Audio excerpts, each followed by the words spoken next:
Hey guys, what's going on? It's Eli, back with another review video, and yes, that's right, you read the title of what I'm reviewing, and this is the start of the new review marathon, which has to do with you-know-who.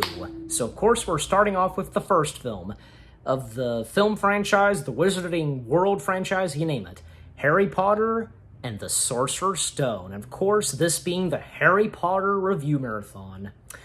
Yes, so, the first film, Harry Potter and the Sorcerer's Stone, or as it goes by in a different title, The Philosopher's Stone. The story, adaptation of the first of J.K. Rowling's popular children's novels about Harry Potter, a boy who learns on his 11th birthday that he is the orphan son of two powerful wizards and possesses unique magical powers of his own. He is summoned from his life as an unwanted child to become a student at Hogwarts, an English boarding school for wizards. There he meets several friends who become his closest allies and help him discover the truth about his parents' mysterious deaths. So, this being the first of the Harry Potter films, the one that started it all, I'm not saying it's not one of my favorites, but I do respect it and I do appreciate it, and it's really good. I'm not saying that I hate it, I do like it. It's got a good story, of course, and with a young Daniel Radcliffe, Emma Watson, Rupert Grint, Tom Felton, and with, also young Matthew Lewis, Bonnie Wright. The list goes on, and, great cast in this. And also from Alan Rickman, Robbie Coltrane, Richard Harris, Maggie Smith, the late Richard Griffiths, the late John Hurt, and also, should I say, the late Alan Rickman. May they rest in peace. Ian Hart, Julie Waters, John Cleese making a cameo as nearly headless Nick. Hello, how are you? Welcome to Gryffindor. I love that line he gives, and which being the first line. And literally, because he's a headless Nick, he takes off his head. The film had some great stuff to it, of course, from, the Quidditch match sequence, the troll sequence, Fluffy the dog, the Forbidden Forest, the Swish and Flick, Wingardium Leviosa, the Wand class, not to mention Warwick Davis. He has a couple of roles in this, from playing a goblin in Gringotts to the one wizard at Hogwarts that teaches them of wand magic and so on. The Dursleys, the Dursleys are characters you love to hate, and for me, I don't like them, of course. They're not to be likened. Richard Griffiths, as I said, Fiona Shaw and Harry Melling, they were all great. They did really good as the Dursleys, and also because, and by the way, the other cast members, Zoe Wanamaker, who only appears in this film as Professor Hooch, and with those yellow eyes, and Vern Troy, he's one of the goblins. He's Griphook, the goblin that, who we would see later on, this time being played by Warwick Davis. David Bradley is Argus Filch. It's David Bradley. He was fantastic as Argus Filch. There was also Seamus, played by Devon Murray. Then there was Crabbe and Goyle, I guess you could say Draco's henchman, basically. And also, Eleanor Columbus, who plays Susan Bones. She's actually one of the daughters of director Chris Columbus. So that's pretty cool. And also the Weasley brothers, Fred and George. Should I say the Weasley twins? And also, Oliver Wood, who guides Harry through, Quidditch and with the balls, and especially, most notably, the Golden Snitch. You catch the Golden Snitch, the Quidditch game ends, and Oliver Wood being played by Sean Bickerstaff, and I think that's how you say the name.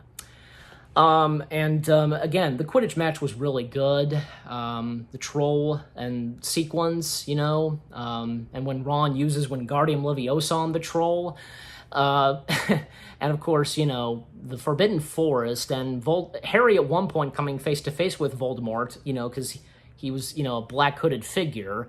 He drank the blood of the unicorn. And also, Percy Weasley, played by Chris Radkin. Have I not mentioned that, I met him one time at like a wizard festival or something.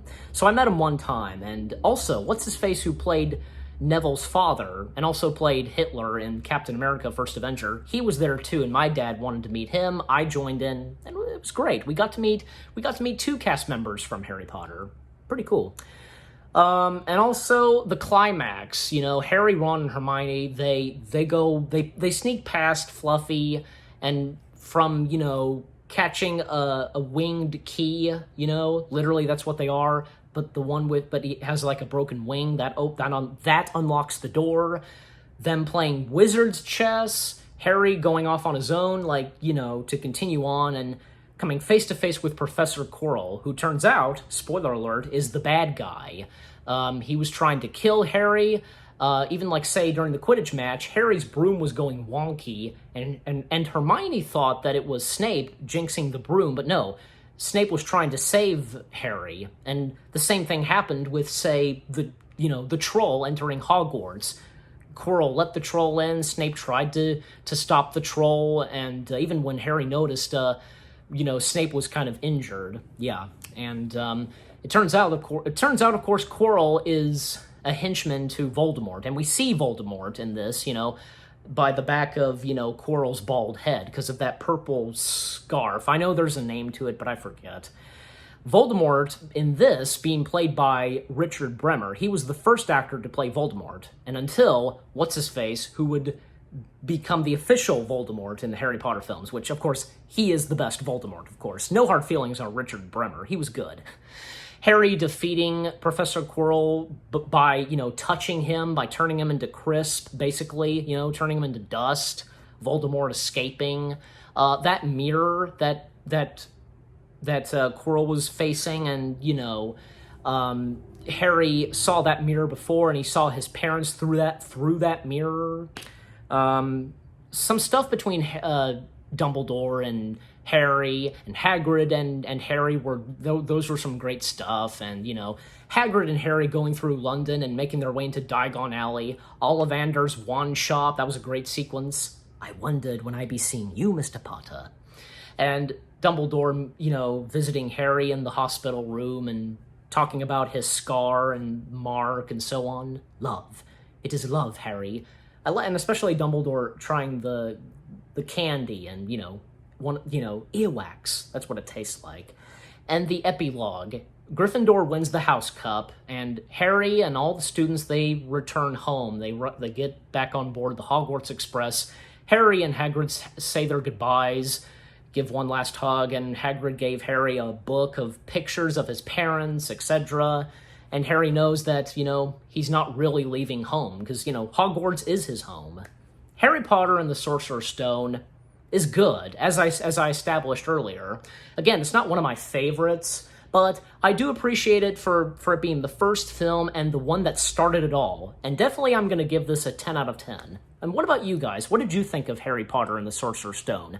What did you think of my review? Leave comments and give this review a like as always. So with that being said, thank you very much for watching. I hope you guys enjoyed my review of Harry Potter and the Sorcerer's Stone. More reviews coming your way. They're going to be awesome. Keep looking forward, and I'll see you guys in the next video/review. And of course, the Harry Potter review marathon has just begun. Stay tuned later tonight for my review of the second film. Take care, and peace out.